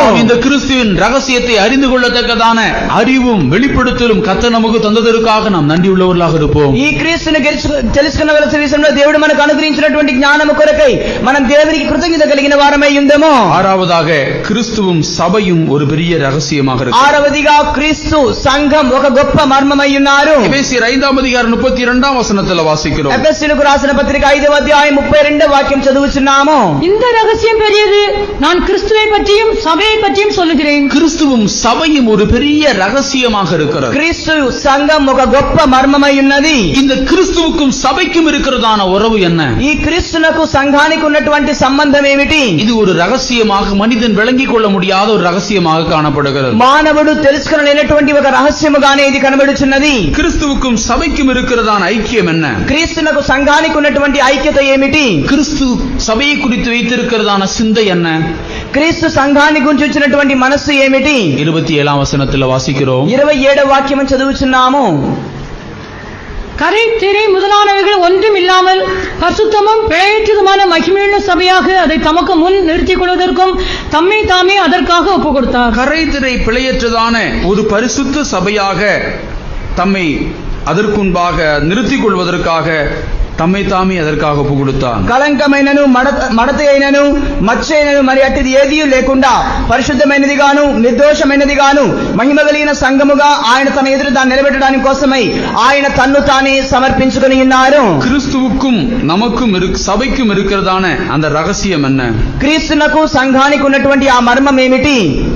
அதை நாம் எசையாவின் தீர்க்கதரிசன புத்தகம் 54ஆம் அதிகாரம் 5-6 வசனங்களில் வாசிக்கலாம். దాని గురించి యెషయా ప్రవచన గ్రంథం 54వ అధ్యాయం 5-6 వాక్యములలో మనం చదవగలము. உன் சிருஷ்டிகரே உன் நாயகர், சேனைகளின் கர்த்தர் என்பது அவருடைய நாமம். இஸ்ரவேலின் பரிசுத்தர் உன் மீட்பர், அவர் சர்வ பூமியின் தேவன் எனப்படுவார். கைவிடப்பட்டு மனம் நொந்தவளான ஸ்திரீயைப் போலவும் இளம் பிராயத்தில் விவாகம் செய்து தள்ளப்பட்ட மனைவியைப் போலவும் இருக்கிற உன்னை கர்த்தர் அழைத்தார் என்று உன் தேவன் சொல்கிறார். தேவன் ஒரு மனிதனை எந்த சூழ்நிலையில் அழைக்கிறார்? దేవుడు ఒక మనిషిని ఏ స్థితి యందు పిలుచుచున్నారు? கைவிடப்பட்டு மனநொந்தவளான ஸ்திரீயைப் போலவும் இளம் பிராயத்தில் விவாகம் செய்து தள்ளப்பட்ட மனைவியைப் போலும் இருக்கிற உன்னை கர்த்தர் அழைத்தார். విడువబడి దుఃఖాక్రాంతురాలై భార్యను పురుషుడు రప్పించినట్లుగా, తృణీకరించబడినటువంటి యవనపు భార్యను పురుషుడు రప్పించినట్లుగానే మనిషి సంఘం కనబడుచున్నది. இந்த అழைப்புக்கு பிறகு கிறிஸ்துவுக்கும் సభைக்கும் இருக்கிறதான ఐక్యం ఉరవు ఎప్పటిపడ్డதாக இருக்கிறது? ఇట్టి స్థితిలోనే క్రీస్తు ఒకరిని పిలుచుచున్నాడు. ఈ పిలుపుకు తరువాత క్రీస్తునకు సంఘానికి ఉన్నటువంటి ఐక్యత ఎటువంటిదిగా కనబడుచున్నది? உன் சிருஷ்டிகரே உன் நாயகர், నీ సృష్టికర్తయే నీకు భర్త అయ్యున్నాడు. సృష్టికర్తరాகிய தேவன் நம்முடைய நாயகராக மாற்றப்படுகிறார். సృష్టించినటువంటి సృష్టికర్త అయిన దేవుడే మనకు భర్తగా మారుచున్నారు. ஒருவன் பாவமன்னிப்பாகி ரட்சிப்பை பெற்று ஞானஸ்நானம் எடுத்து சபையிலே அவன் விசுவாசியாக மாறுகிறான். ఒకడు పాపక్షమా పక్షపాతమైనటువంటి రక్షణను పొంది అతడు మారు మనసు పొంది సంఘములో విశ్వాసిగా మారుచున్నాడు. அவன் கிறிஸ்துவுக்கு மனைவியாக காணப்படுகிறான். అతడు క్రీస్తునకు భార్యగానే కనబడుచున్నాడు. கிறிஸ்துவும் சபையும் இருக்கிறதான ரகசியம் என்ன? క్రీస్తునకు సంఘానికి ఉన్నటువంటి మధ్యలో మర్మం ఏమిటి? அவன் கிறிஸ்துவுக்கு இப்பொழுது ஒரு மனைவியை போல காணப்படுகிறான். ఇప్పుడైతే అతడు క్రీస్తునకు ఒక భార్యగా కనబడుచున్నాడు.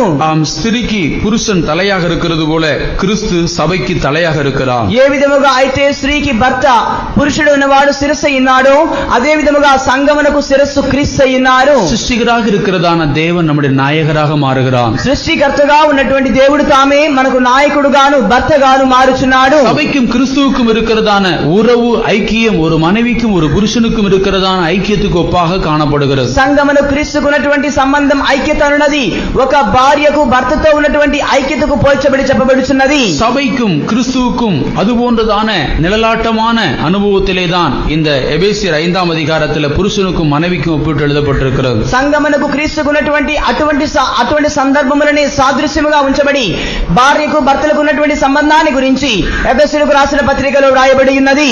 சபைக்கும் கிறிஸ்துவுக்கும் இருக்கிறதான உறவு கர்த்தருடைய வருகையில மாற்றப்படுகிறது. సంఘమును క్రీస్తుకున్నటువంటి సంబంధమున్నది ప్రభు యొక్క రాకడలో మార్చబడుచున్నది. ஆண்டவராய் இயேசு கிறிஸ்துவின் வருகையில கரைதிரை முதலானவைகள் ஒன்றுமில்லாமல் பரிசுத்தமும் பிழையற்றதுமாக இருக்கிறதான தேவனுடைய சபை அவருக்கு மணவாட்டியாக மாறுகிறது. ప్రభువైన యేసుక్రీస్తు యొక్క రాకడలో మచ్చ డాగు ముడత మరి అటిది ఏదీ లేకుండా నిష్కలంకమైనది గాను పరిశుద్ధమైనది గాను కనబడుచున్నటువంటి సంఘమున్నది ఆయన రాకడలో పెండ్లి కుమార్తెగా మార్చబడుచున్నది. உலகத்தை பொறுத்தான விஷயத்துல ஒருவள் மணவாட்டி மாறி ஒருவனுக்கு மனைவியாக లోకమును గూర్చిన విషయమందు ఒకతే పెండ్లి కుమార్తెగా మార్చబడిన తరువాతనే భార్యగా మార్చబడుచున్నది. ஆனாலும் கிறிஸ்துவ ஜீவியத்திலே ஒருவன் மனைவியாக இருந்து அவருக்கு மணவாட்டியாக மாறுகிறார். అయితే క్రైస్తవ జీవితంలో ఒకతే భార్యగా ఉన్న తరువాతనే ఆయనకు పెండ్లి కుమార్తెగా మార్చబడుచున్నది. கிறிஸ்துவும் சபையும் இது ஒரு பெரிய ரகசியமாக இருக்கிறது. క్రీస్తుయు సంఘము ఇది గొప్ప మర్మమై ఉన్నది. இந்த ரகசியத்தை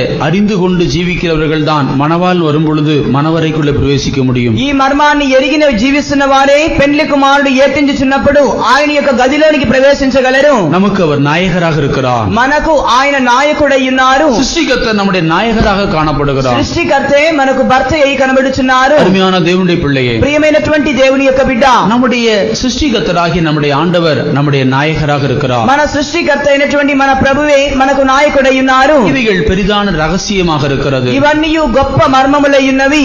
கிறிஸ்துவும் சபையும் இந்த ஐக்கியத்தில் காணப்பட்டால் தான் மனவாட்டியாக எடுத்துக்கொள்ளப்பட முடியும். క్రీస్తుయు సంఘం ఈ ఐక్యతలో కనబడినప్పుడు మటుకే పెండ్లి కుమార్తెగా కొనిపోబడగలదు. கிறிஸ்து சபைக்கு தலையாக இருக்கிறார். క్రీస్తు సంఘమునకు శిరస్సై ఉన్నారు. சபை கிறிஸ்துவுக்கு எல்லா நிலவரத்திலும் கீழ்ப்படிந்து அன்பு கூறுகிறாய் காணப்பட வேண்டும். సంఘం సమస్త విధములుగా క్రీస్తునకు లోబడి ఆయనను ప్రేమించినదిగా కనబడవలెను. சபைக்கும் கிறிஸ்துவுக்கும் ஒரு நெருங்கிய ஐக்கியம் உண்டு. సంఘమునకు క్రీస్తునకు ఒక సన్నిహితమైనటువంటి ఐక్యత ఉన్నది. சபை கிறிஸ்துவுக்கு ஏற்றதான இடத்துல ஜீவிக்க வேண்டும். సంఘం క్రీస్తునకు తగినటువంటి స్థితిలోనే జీవించాలి. கரைதறி முதலானவைகள் ஒன்றுமில்லாமல் பரிசுத்தமும் பிழையற்றதுமான மகிமுள்ள சபையாக தமக்கு நிறுத்திக் கொள்வதற்காக கர்த்தர் தம்மை தாமே ஒப்புக் கொடுத்திருக்கிறார். మచ్చ డాగు ముడత మరి అటిది ఏదీనూ లేకుండా నిర్దోషమైనది గాను పరిశుద్ధమైనది గాను సంఘము నిలబెట్టడానికి ప్రభువు తన్ను తానే అందు నిమిత్తమై సమర్పించుకుని ఉన్నారు. இந்த ரகசியங்களை ஒரு மனுஷன் சரியாக நிதானித்து அறிந்து கொண்டால்தான் அவனுடைய நித்தியத்தை தேவனுடைய ராஜ்யத்தில் கழிக்க முடியும். ఈ మర్మాన్ని ఒక మనుషుడు సరిగా అర్థం చేసుకుని వాటిని గైకొనుచున్నప్పుడు మట్టుకే అతడు ఒక తన యొక్క నిత్య రాజ్యాన్ని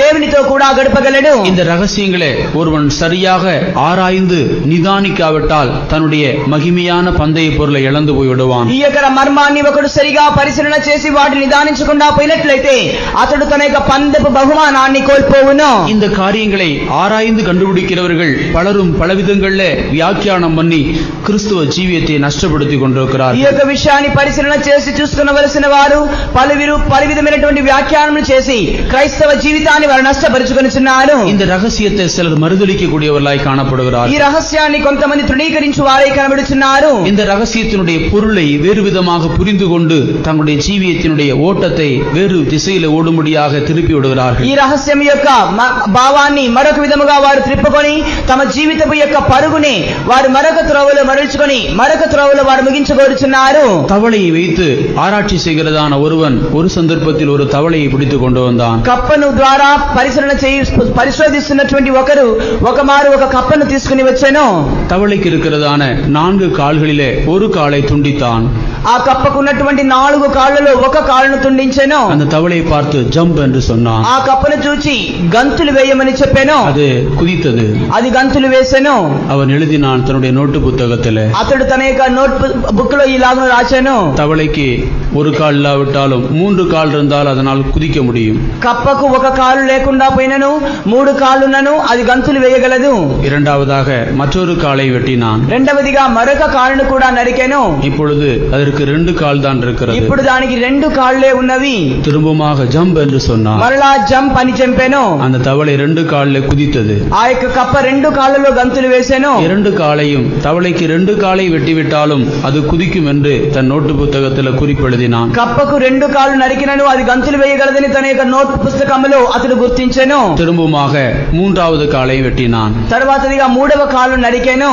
இப்பொழுது அதற்கு 1 கால் தான் இருக்கிறது. ఇప్పుడు దానికి ఒక కాలే ఉన్నది. திரும்பமாக ஜம்ப் என்று சொன்னான். మరలా గంతులు వేయమని చెప్పాను. அது 1 காலிலே குதித்தது. అది ఒంటి కాలుతో గంతులు వేసెను. அவன் எழுதினான். అతడు వ్రాసెను. தவளைக்கு 1 கால் இருந்தால் அதனாலே குதிக்க முடியும். కప్పకు ఒక కాలునను అది గంతులు వేయగలదు. கொஞ்ச நேரத்துக்கு பிறகு அந்த 1 காலை வெட்டி விட்டான். కొద్దిసేపు తర్వాత ఒక్క కాలుని కూడా నరికెను. இப்பொழுது தவளை 4 காலும் இல்லாது இருக்கிறது. ఇప్పుడు ఆ కప్పకు 4 కాళ్ళు లేకుండా ఉన్నవి. இப்போ சொன்னான் ஜம்ப் என்று சொன்னான். ఇప్పుడు దాన్ని చూసి గంతులు వేయమని చెప్పాను. தவளைக்கு ஒன்றும் செய்ய முடியாமல் படுத்து கிடந்தது. ఆ కప్ప ఏమీ చేయలేకుండా పడుకునేను. தன் நோட்டு புத்தகத்தில் எழுதினான். తన నోట్ బుక్ లో ఇలాగున వ్రాసెను. தவளைக்கு 4 காலை வெட்டி விட்டால் காது கேட்காதென்று. ఆ యొక్క కప్పకు 4 కాళ్ళు నరికినట్లయితే చెవులు వినబడవు. அதுபோலதான் இன்றைக்கு சில காரியங்களை ஆராய்ந்து கண்டுபிடிக்கிறவர்கள் மாறுபாடாக கண்டுபிடித்து ஜீவித்தை நஷ்டப்படுத்துகிறார். అలాగునే కొంతమంది ఈ దినములలో వారు ఏదో కనుగొనవలనని వారు ప్రయాసపడి తప్పైన వాటి రీతిలో వారు కనుగొని తమ జీవితాన్ని నష్టపరుచుకొనుచున్నారు. கிறிஸ்துவின் ரகசியங்களை சரியாக அறிந்து கொள்வோம் என்று சொன்னால் நித்திய ஜீவனுக்குள்ள பிரவேசிப்பது நமக்கு லகுவாக இருக்கும். క్రీస్తు యొక్క మర్మాన్ని మనం సరిగా తెలుసుకున్నట్లయితే నిత్య జీవములోనికి ప్రవేశించడం మనకు సులువుగా ఉండును. நாம் விசுவாசத்தின் ரகசியத்தை அறிந்து கொள்வோம். మనం విశ్వాసం యొక్క మర్మాన్ని తెలుసుకుందాము. சுவிசேஷத்தின் ரகசியத்தை அறிந்து கொள்வோம். సువార్త యొక్క మర్మాన్ని తెలుసుకుందాము. தேவ ராஜ்யத்தினுடைய ரகசியத்தை அறிந்து கொள்வோம். దేవుని రాజ్యంను గూర్చిన మర్మాన్ని తెలుసుకుందాము. நம்முடைய தேவன் ஒரு ரகசியமாக இருக்கிறார். మన దేవుడు ఒక మర్మమై ఉన్నారు. கிறிஸ்து ஒரு ரகசியமாக இருக்கிறார். క్రీస్తు ఒక మర్మమై ఉన్నారు. கிறிஸ்துவும் சபையும் பெரிய ரகசியமாக இருக்கிறது. క్రీస్తు సంఘం గొప్ప మర్మమై ఉన్నారు. அருமையான தேவனுடைய பிள்ளையே, ప్రియమైనటువంటి దేవుని యొక్క బిడ్డ, இந்த 6 விதமான ரகசியங்களை நாம் இன்றைக்கு சிந்தித்திருக்கிறோம். ఈ 6 విధమైనటువంటి మర్మములు మనం నేడు ధ్యానించి ఉన్నాము. இந்த 6 விதமான ரகசியங்கள் இனியும் உண்டு. ఇంకను 6 విధమైన మర్మములు ఉన్నవి. நாம் நேரம் குறுகினதா இருக்கிறதுனாலே முடித்துக் கொள்வோம். సమయం క్లుప్తమైనందువలన ముగించుకొనుచున్నాము. அடுத்த వారத்திலே நாம் மற்ற 6 ரகசியங்களை தேவசித்தமானால் சிந்திக்கலாம். రాబోచున్న వారంలో దేవుని చిత్తమైతే తక్కిన 6 మర్మములు మనం ధ్యానించుదాము. அருமையான கர்த்தருடைய பிள்ளையே, ప్రియమైనటువంటి దేవుని యొక్క బిడ్డ, இந்த தேவனுடைய ராஜ்யத்தினுடைய ரகசியங்களை அறிந்து கொள்ளத்தக்கதான அறிவை கர்த்தர் நாட்கள் நமக்கு தந்திருக்கிறார். ఈ దేవుని రాజ్యమును గూర్చినటువంటి మర్మములు ఎరిగే దినాలను దేవుడు మనకి ఈ దినములలో పొడిగించి ఉన్నారు. நாம் கிறிஸ்துவின் மனைவியாக பூமியிலே ஜீவித்துக் கொண்டு வருகிறோம். మనం క్రీస్తు యొక్క భార్యగా ఈ భూమిలో జీవించుచున్నాము. நமக்கு கிறிஸ்து தலையாக இருக்கிறார். మనకు క్రీస్తు శిరస్సై ఉన్నారు. நம் சரீரத்தினுடைய அவயங்களாய் మనం காணப்படுகிறோம். శరీరం యొక్క అవయవములమై కనబడుచున్నాము. கிறிஸ்து நம்முடைய நாயகராக இருக்கிறார். క్రీస్తు మనకు భర్త అయి ఉన్నారు. கர்த்தர் சிருஷ்டிகர்த்தராகி அவர் நமக்கு நாயகராக மாறி இருக்கிறார். ప్రభు అయినటువంటి సృష్టికర్త అయిన దేవుడే మనకు భర్తగా మారి ఉన్నారు. சிருஷ்டிகர்த்தராகி இந்த தேவன் நமக்காக ஜீவனை கொடுத்து நாயகராக மாறி இருக்கிறார். సృష్టికర్త అయినటువంటి ఈ దేవుడు మన కొరకై తన ప్రాణం పెట్టి మనకు భర్తగా మారి ఉన్నాడు. சிருஷ்டிகர்த்தராகி நம்முடைய ஆண்டவர் நமக்கு நாயகராக இருக்கிறார். సృష్టికర్త అయినటువంటి మన దేవుడే మనకు ప్రభువుగా మారి ఉన్నారు. வேறு நாயகர்கள் உனக்கு வேண்டாம். మరొక భర్తలు నీకు ఉండవద్దు. வேறு ஆண்டவன்மார்கள் உனக்கு வேண்டாம். మరొక ప్రభువులు నీకు ఉండవద్దు. காலத்தில் உன்னை வேறு ஆண்டவன்மார்கள் ஆண்டு கொண்டிருக்கலாம். ఇంతకాలం మరొక ప్రభువు నిన్ను ఏలుబడి చేయుచు ఉండవచ్చును. இப்பொழுது உன் நாயகர் மாத்திரமே உன் ஆண்டவர். ఇప్పుడు నీ ప్రభువు మటుకే నీకు భర్త అయి ఉన్నారు. சிருஷ்டிகர்த்தர் இப்பொழுது உன் நாயகராக மாறி నీ இருக்கிறார். యొక్క సృష్టికర్తే నీకు ఇప్పుడు భర్తగా మారి ఉన్నారు. கிறிஸ்துவின் மனைவியாக இருக்கிறோம். మనం క్రీస్తు యొక్క భార్యగా సిద్ధముగా ఉన్నాము. ஒரு நாள் வரப்போகிறது. ఒక దినం రాబోచున్నది. அன்றைக்கு நாம் மனவாட்டியாக மாறி எடுத்துக்கொள்ளப்பட ఆ போகிறோம். దినం మనం పెండ్లి కుమార్తెగా మార్చబడి కొనిపోబడబోచున్నాము. மனைவியாக கிறிஸ்துவுக்கு ஏற்றதான ஜீவியம் செய்கிறவர்கள் தான் மனவாட்டியாக மாற போகிறார்கள். భార్యగా క్రీస్తుకు తగిన జీవితము చేయుచున్న వారే పెండ్లి కుమార్తెగా మార్చబడగలరు. நாம் மனவாட்டியாக மாறுவதே நம்முடைய ஜீவியத்துடைய ரகசியமாக మనం இருக்கிறது. పెండ్లి కుమార్తెగా మార్చబడడమే మన జీవితం యొక్క రహస్యమై ఉన్నది. நாம் అలంకరించబడ్డదాన మనవాళ్ళనికి ఏற்றదాన మనవాటిயாக మార நம்ம ఒప్పు கொடுப்போமா? మనం అలంకరించబడినటువంటి పెండ్లి కుమారునికి తగినటువంటి పెండ్లి కుమార్తెగా మార్చబడడానికి మన జీవితాన్ని முதலானவைகள் ஒன்றுமில்லாதபடிக்கு பரிசுத்தமும் மகிமையற்றதான மனவாட்டி யாரோ அவரையே கத்த சேர்த்துக் கொள்ள போகிறார். మచ్చ డాగు ముడత మరి అట్టిది ఏదీ లేకుండా నిష్కపటమైనది పరిశుద్ధమైనది మహిమ కలిగినటువంటి సంఘాన్ని చేర్చుకోవడానికి ప్రభు ఏతించబోచున్నారు. அதற்காகவே கிறிஸ்து தம்மை தாமே ஒப்பு கொடுத்திருக்கிறார். అందు నిమిత్తమే క్రీస్తు తన్ను తాను సమర్పించుకొని ఉన్నారు. அருமையான கர்த்தருடைய பிள்ளையே, ప్రియమైనటువంటి దేవుని యొక్క బిడ్డ, கரைதிரை பிழையற்றதான பரிசுத்த ஜீவியம் செய்யும்படியாக நம்ம ஒப்பு கொடுப்போமாக. మచ్చ డాగు ముడతలైనటువంటి పరిశుద్ధమైన జీవితము చేయడానికి మనల్ని సమర్పించుకుందాము. இந்த ரகசியம் பெரியது. ఈ మర్మం గొప్పది. நான் கிறிஸ்துவை பற்றியும் சபையை பற்றியும் சொல்லுகிறேன். నేను క్రీస్తుని గురించి సంఘాన్ని గురించి చెప్పుచున్నాను. இந்த பெரிய ரகசியத்தை கர்த்தர் நமக்கு வெளிப்படுத்தி இருக்கிறார். ఈ గొప్ప రహస్యాన్ని ప్రభు మనకు బయలుపరిచి ఉన్నారు. அந்த ரகசியமே கிறிஸ்துவுக்கு நாம் மனவாட்டி மனைவியாக இருந்து மனவாட்டியாக மாற போகிறோம். ఆ మర్మమే క్రీస్తుకు మనం భార్యగా ఉండి పెండ్లి కుమార్తెగా మార్చబడడము. அவருடைய மனவாட்டியாக மாறும்படி நம்மை தாழ்த்தி ஒப்பு கொடுப்போமா? ఆయన పెండ్లి కుమార్తెగా మార్చబడడానికి మనల్ని తగ్గించి సమర్పించుకుందాము. மணவாளன் சீக்கிரமாக வரப்போகிறார். పెండ్లి కుమారుడు త్వరగా ఏతించబోచున్నాడు. மணவாட்டி தன்னை ஆயத்தப்படுத்தினாள் என்று சொல்ல கேட்டு, పెండ్లి కుమార్తె తన భార్య తను సిద్ధపరచుకుని చెప్పగా వింటే, மணவாட்டி தன்னை ஆயத்தப்படுத்தினாள் என்று சொல்ல கேட்டு, పెండ్లి కుమార్తె తను సిద్ధపరచుకుని వినగా చెప్పగా వింటే, பிரகாசமான வெள்ளிய வஸ்திரம் அவளுக்கு தரிக்கப்பட்டது. ప్రకాశవంతము సన్నని నారబట్టలు ఆమెకి அந்த ఇవ్వబడెను. வெள்ளிய வஸ்திரம் பரிசுத்தவான்களின் நீதியே. ఆ సన్నపు నారబట్టలు పరిశుద్ధుల యొక్క నీతి క్రియలే. அருமையான கர்த்தருடைய பிள்ளையே, ప్రియమైనటువంటి దేవుని యొక్క బిడ్డ, மணவாளன் வருகிறார். పెండ్లి కుమారుడు ఏతించుచున్నాడు. மணவாளன் வருகிறார். పెండ్లి కుమారుడు ఏతించుచున్నాడు. மணவாட்டி தன்னை ஆயத்தப்படுத்தினாள் என்று சொல்ல கேட்டு, కుమార్తె తను సిద్ధపరచుకుని చెప్పగా వింటేని, கிறிஸ்து மணவாட்டியே உன்னை ஆயத்தப்படுத்திக் கொள்ளு. క్రీస్తు యొక్క పెండ్లి కుమార్తెను సిద్ధపరచుకొనుము. கிறிஸ்து மணவாட்டியே உன்னை ஆயத்தப்படுத்திக் கொள்ளு. క్రీస్తు పెండ్లి కుమార్తెను సిద్ధపరచుకొనుము. மணவாளன் கிறிஸ்து வருகிறார். క్రీస్తు రాబోచున్నాడు. மணவாட்டியாகி நாம் நம்மை ஆயத்தப்படுத்துவோம். పెండ్లి కుమార్తెను మనం సిద్ధపరచుకుందాం. மணவாளன் இயேசு வருகிறார். పెండ్లి కుమారుడు యేసు రాబోచున్నాడు. யெகோவாவுடைய சத்தம் தொனிக்க போகிறது. நம்முடைய சீக்கிரமாக வரப்போகிறார். యేసు త్వరగా రాబోచున్నాడు. அவருக்கு ஏற்ற மணவாட்டியை நம்மை மாற்றிக் கொள்வோம். ఆయనకు తగిన పెండ్లి కుమార్తెగా மகிமை ராஜ்யத்தில் பிரவேசிக்க நம்ம எப்ப கொடுப்போம்? మనం సమర్పించుకుందాము. நமக்கு உதவி செய்வாராம். ప్రభు తామే మనకు సహాయం చేయను గాక.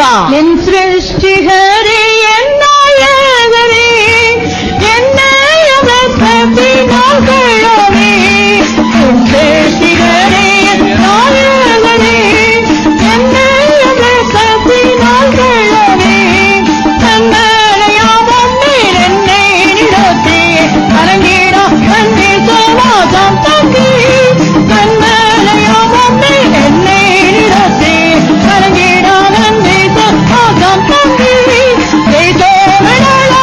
எப்போ வருமே சேனை அவளை பேசிடவே எப்போ வருமே சேனை அவளை பேசிடவே பொன்னோகம் கண்டிடும் பாசில்லாதனாக வாங்கிக்கிறே பொன்னோகம் கண்டிட பாசில்லாதனாக வாங்கிக்கிறே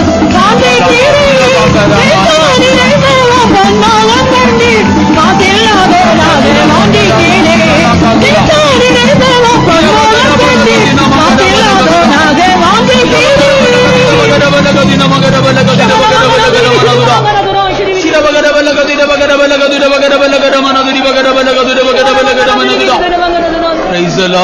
சூத்திரம்.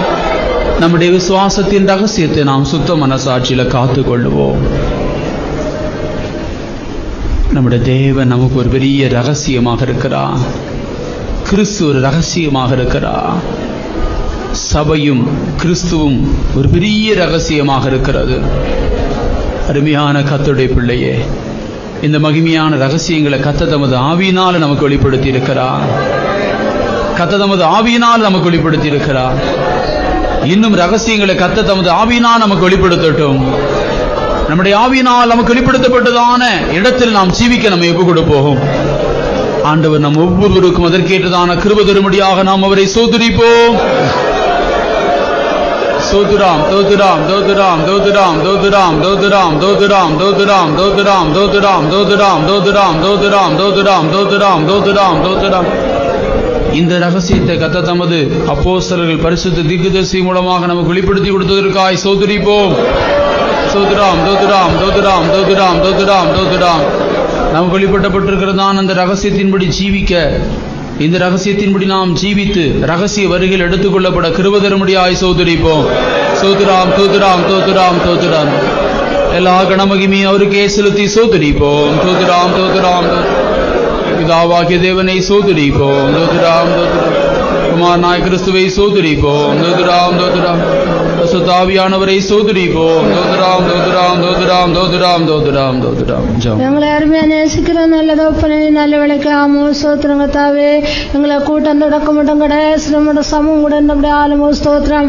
ஆவியானோடு தாமே எங்களை மத்தியில் அசவாடி கொண்டு இருந்தபடி ஆளுமோ ஸ்தோத்திரம். எங்களை பாட்டுகள் சாட்சிகள் தூதுகள் எல்லாம் ஆவுக்களாக்கி தந்தபடி ஆளுமோ ஸ்தோத்திரம்.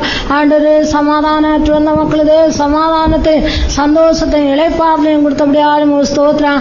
தாவே பல்லோத்தில் எங்களுக்கு நல்ல ஆலோசனை வெளிப்படுத்தி இருந்தபடி ஆளுமோ ஸ்தோத்திரம். உங்களோட வசனம் கேட்குறது மட்டும் இல்லை, உங்களோட வசனத்தின்படி ஜீவிக்க ஒரு உள்ளத்தை நாட்கள் பக்கப்படுத்துவாங்க தாவே மோ ஸ்தோத்திரம். சபைங்க தாவே கிறிஸ்துவங்க தாவே ரேசியமா இருக்க முடியா ஸ்தோத்திரம். இயேசுவை மாத்திரம் பின்பற்றி ஜீவிக்க முடியா உதவி செய்தாமனு நாட்களை அந்நிய தேவர்களை ஆண்டு கொள்ள வேண்டாங்க தாவே. கர்த்தரே மாத்திரம் ஆண்டு கொள்ள முடியா ஜீவிக்க முடியா உதவி செய்தாமனுங்க தாவே மோ ஸ்தோத்திரம். சுத்த மனசாட்சிய கர்த்தாவே காத்துக்கொள்ள முடியாத செய்தாமனும் பரிசுத்த போல நல்ல போராட்டத்தை போராடக்கிறதாரும் விசுவாச கப்பலை சேதப்படுத்தாதபடிக்கு பாதுகாத்துக்கிறதாருங்க தாவே. நாக்களுக்கு தாவே கரைத்ததே பிள்ளையற்ற மனாட்டுக்கான வர போரி நீ மணாலம் வரும்போது நாங்களும் மனாட்டாய் சந்திக்க உதவி செய்தாமனுங்க தாவே ஸ்தோத்ரா. விசேஷமாக கத்தாவே திரும்பில் நடக்கிற பவுனி நீ ஆசிர்வதிக்கிறாமனு நீ சேனை அதிபதியான கடந்து செல்லதாமனுங்க தாவே ஸ்தோத்திரம். நீங்களுக்கு காலம் எதிக்கும் இடம்லாம் உங்களுக்கு சொந்தமாய் தருவேன்னு சொன்ன தேவே. நாக்களுக்கு தாவே முட வரைக்கா ஒரு ஆத்துவாக்கல அந்த தேசத்துல எங்களுக்கு கொல்ல பெறலாம் தருதாமனு எங்களை கண்ணசனை ஆசிரியம் முட வரைக்கா எங்களை ஒருத்தரை ஆயத்தப்படுத்திகளும் ஏசுநாத்து வேண்டுகளோம் தாவே. கர்த்தரை சோதரிப்போம். சோதராம் சோதராம் சோதராம் சோதராம் சோதராம். நம்முடைய கர்த்தராகிய இயேசு கிறிஸ்துவின் கிருபையும் பிதாவாகிய தேவனுடைய அன்பும் பரிசுத்த ஆவியானுடைய ஐக்கியம் நம் அனைவரோடும் கூட நம்முடைய ஆண்டவராகிய இயேசு கிறிஸ்து வருகின்ற நாள் வரலும் இருப்பதாக. அல்லேலூயா அல்லேலூயா அல்லேலூயா அல்லேலூயா. இந்த காவல் பெய்தம் காவல் வருகிறவர்கள் சரியான நாள் உங்களுக்கு ஞாபகம் இல்லை என்றால் நோட்டீஸ் போர்டில் போட்டிருக்கிறது, பார்த்து கொள்ளுங்கள். பவனி சரியாக 2:30 மணிக்கு ஆரம்பமாகிறதாகினாலே 1 மணிக்கு எல்லாரும் சரியான நேரத்தில் வர வேண்டும்.